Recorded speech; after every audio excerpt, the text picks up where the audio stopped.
This is the White Coat Investor Podcast, Milestones to Millionaire, celebrating stories of success along the journey to financial freedom.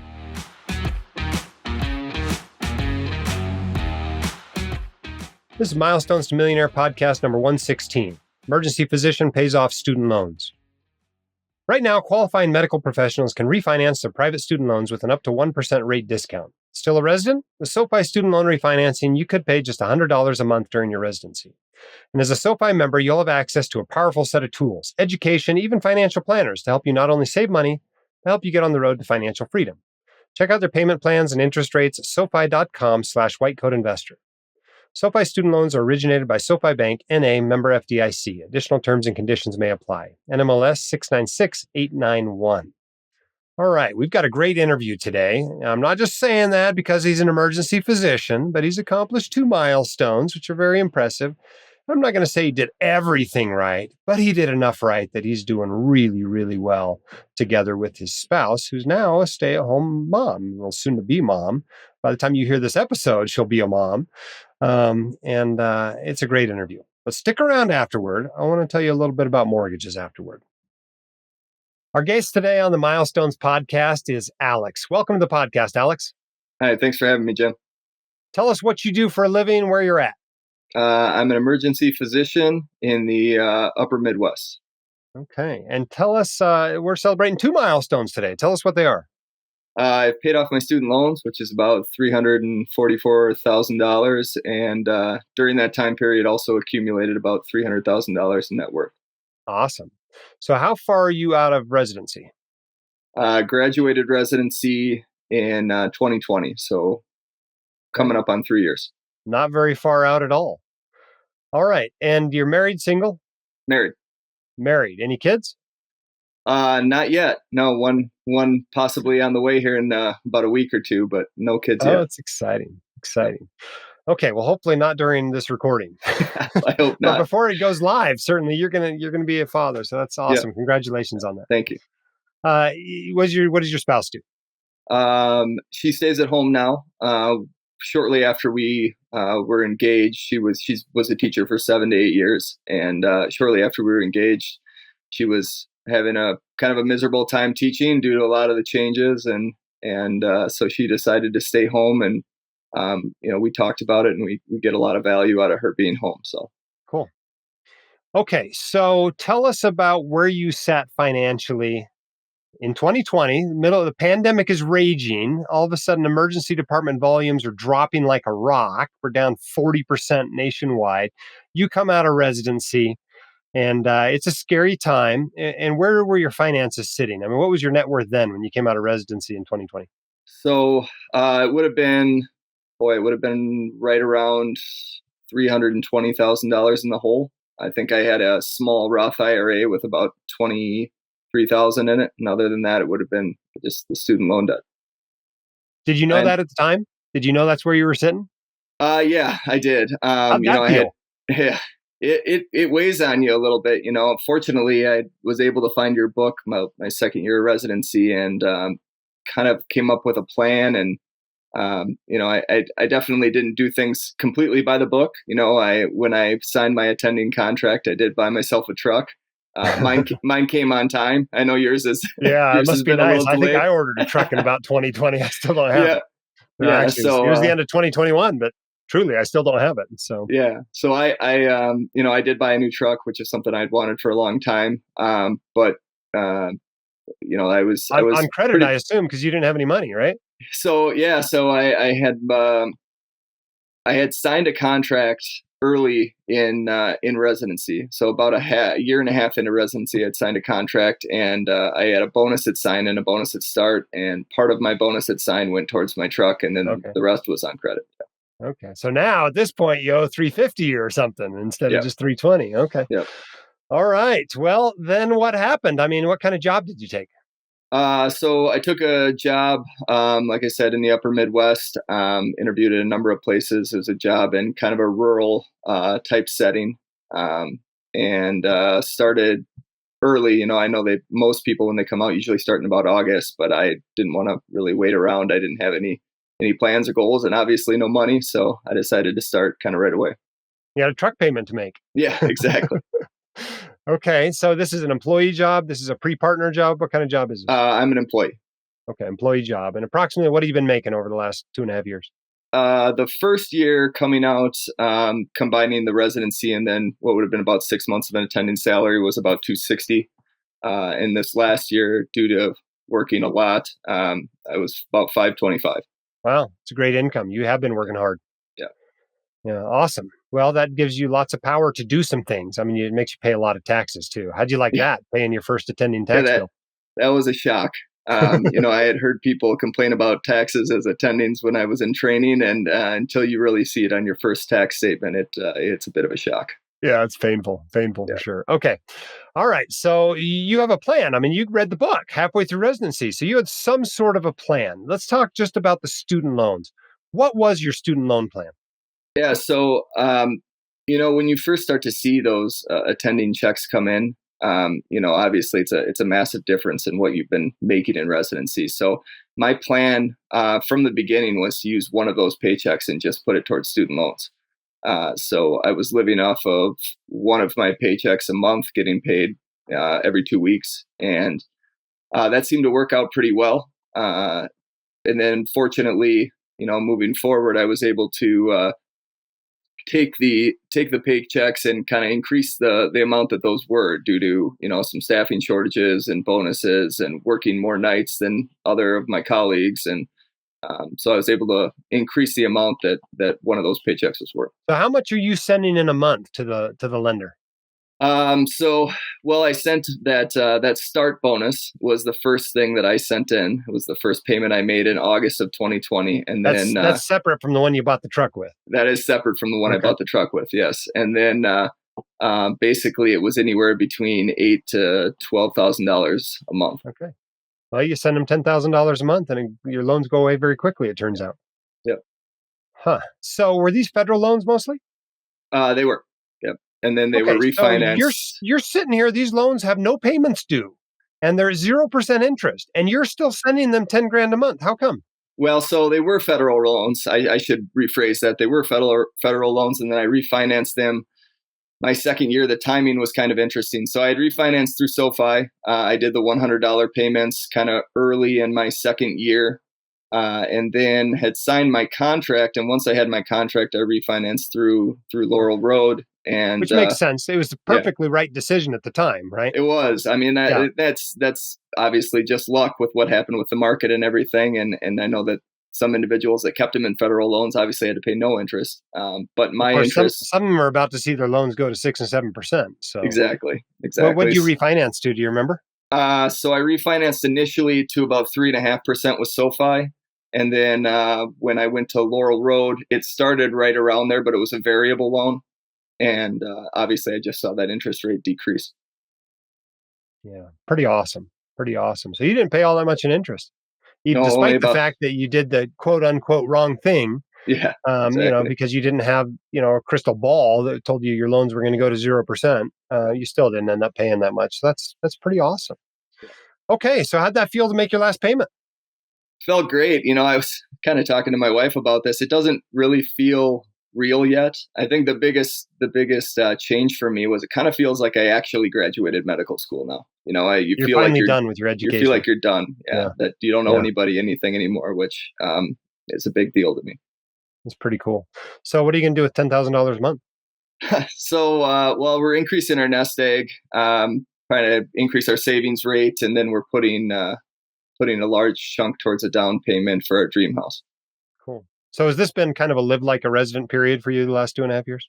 Yeah, definitely. Obviously with, one of my 2 checks a month going towards student loans, that's been a live like a resident period. But I also want to emphasize, and half of the other one going to taxes. Yeah, right. Yeah. But there's also work with like a resident period. And I think that, that's something that I pride myself on, working those extra shifts and putting in the extra time and working the nights and maybe some of the less desirable shifts.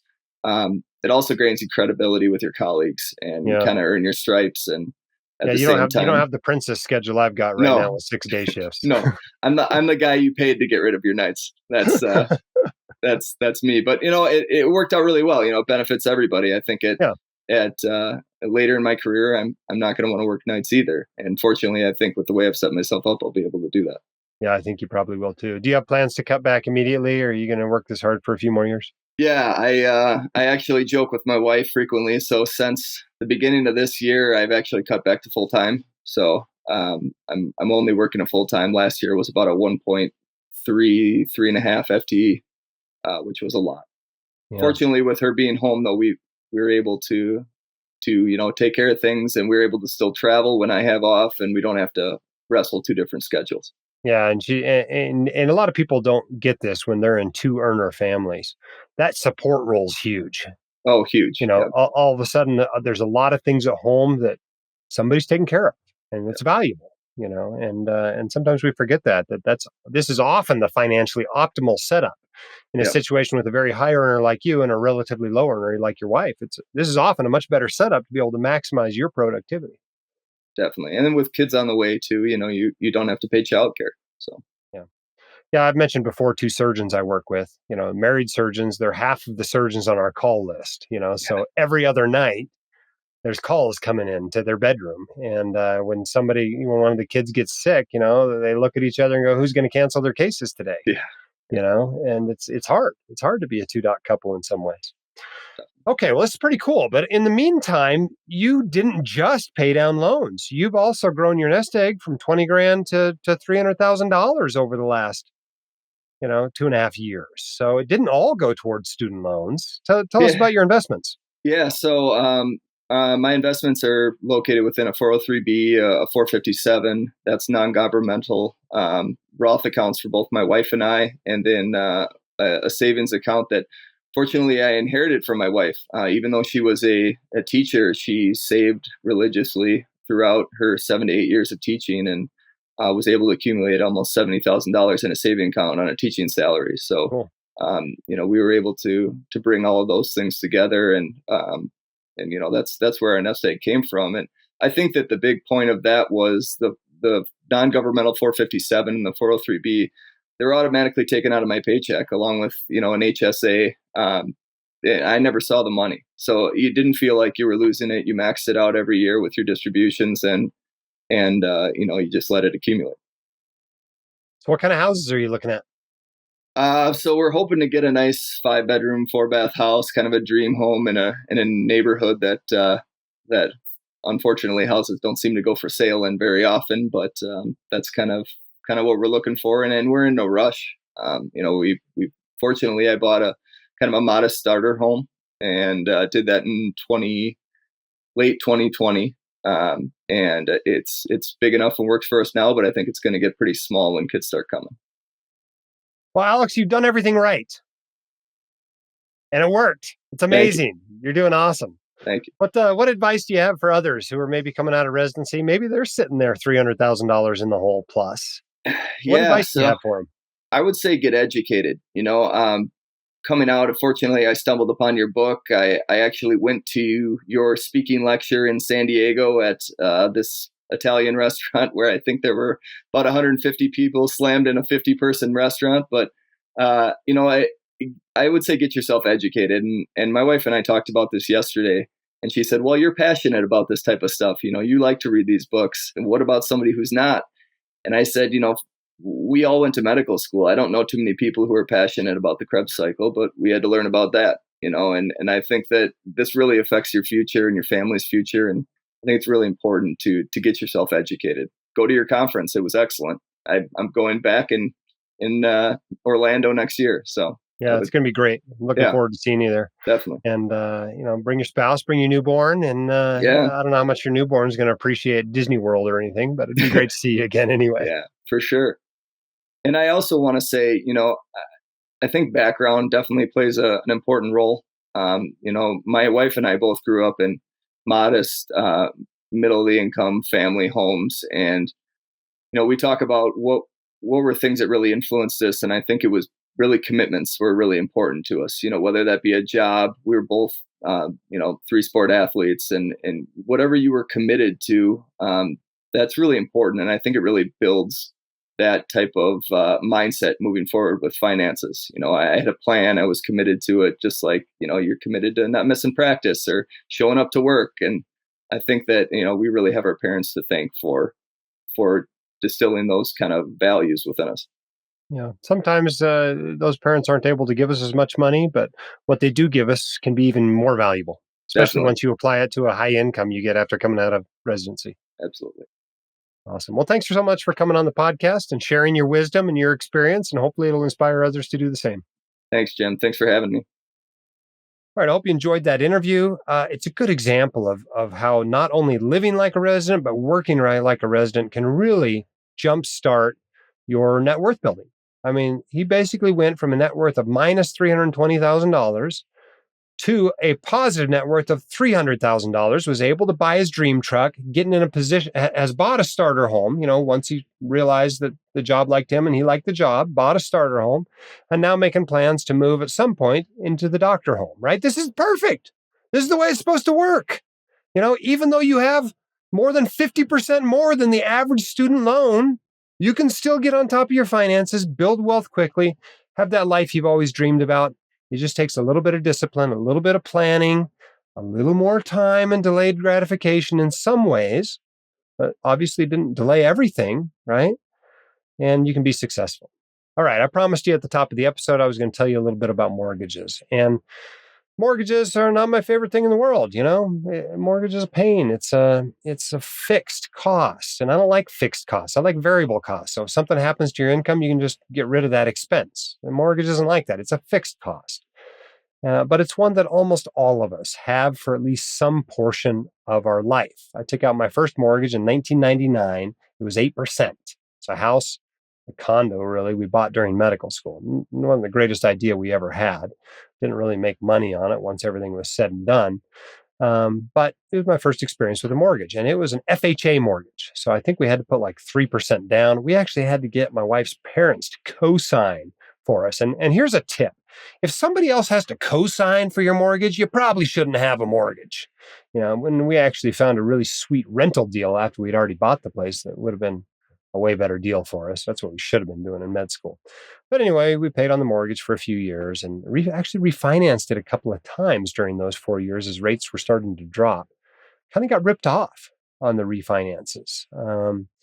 At one time, they tried to slip in a prepayment fee and barely caught that. So watch for that if you refinance mortgages.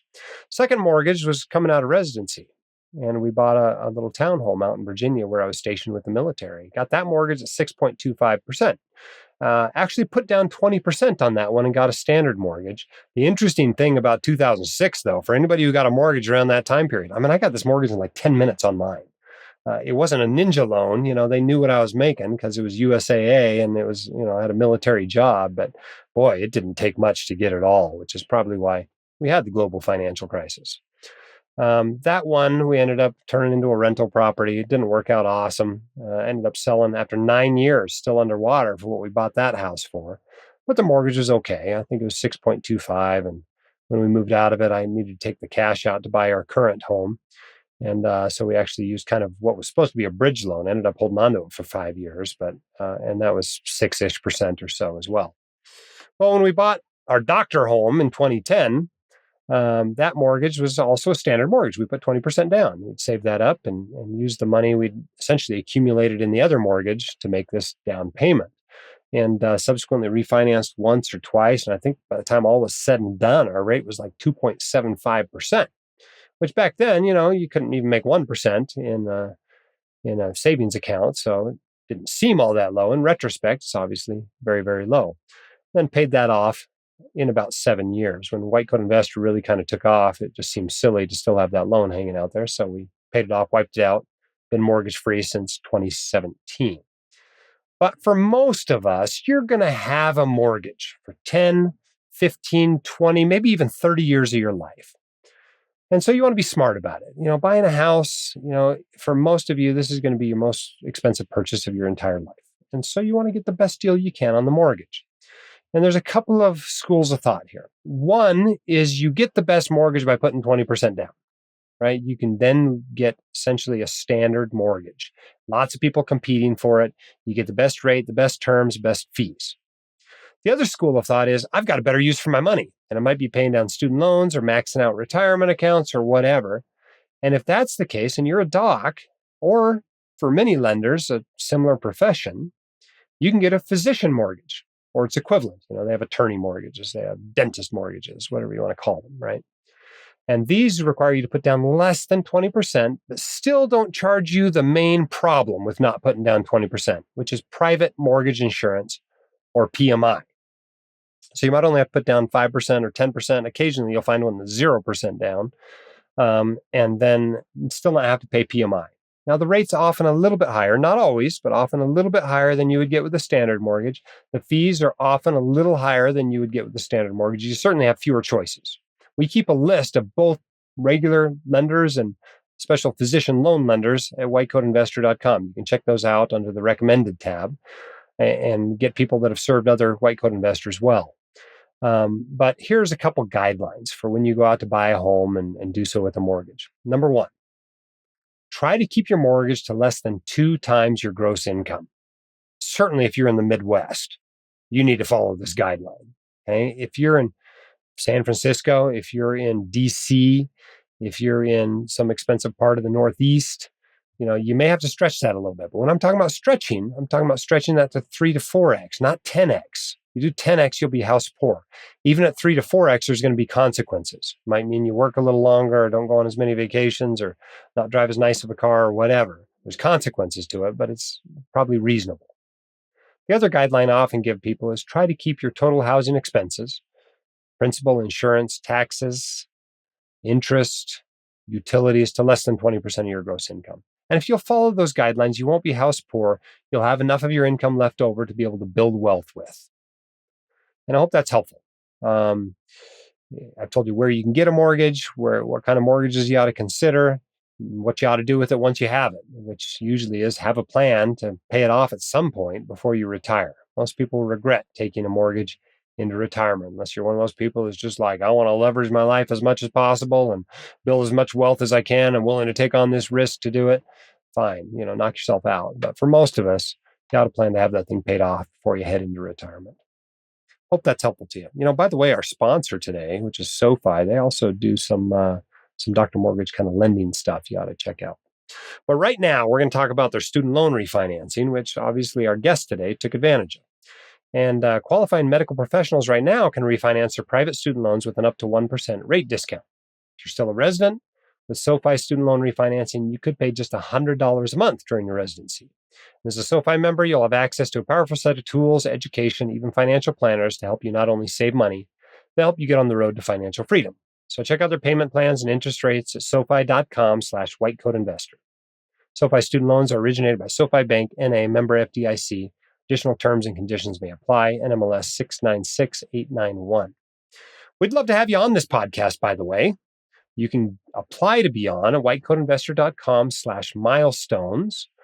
Any financial milestone you've accomplished, we will celebrate with you. In fact, I love it when we get unique ones. If you can come up with one I haven't even thought about, we'd love to bring you on, celebrate it, use it to inspire others to do the same.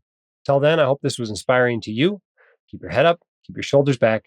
You've got this. We'll see you next time on the Milestones to Millionaire podcast.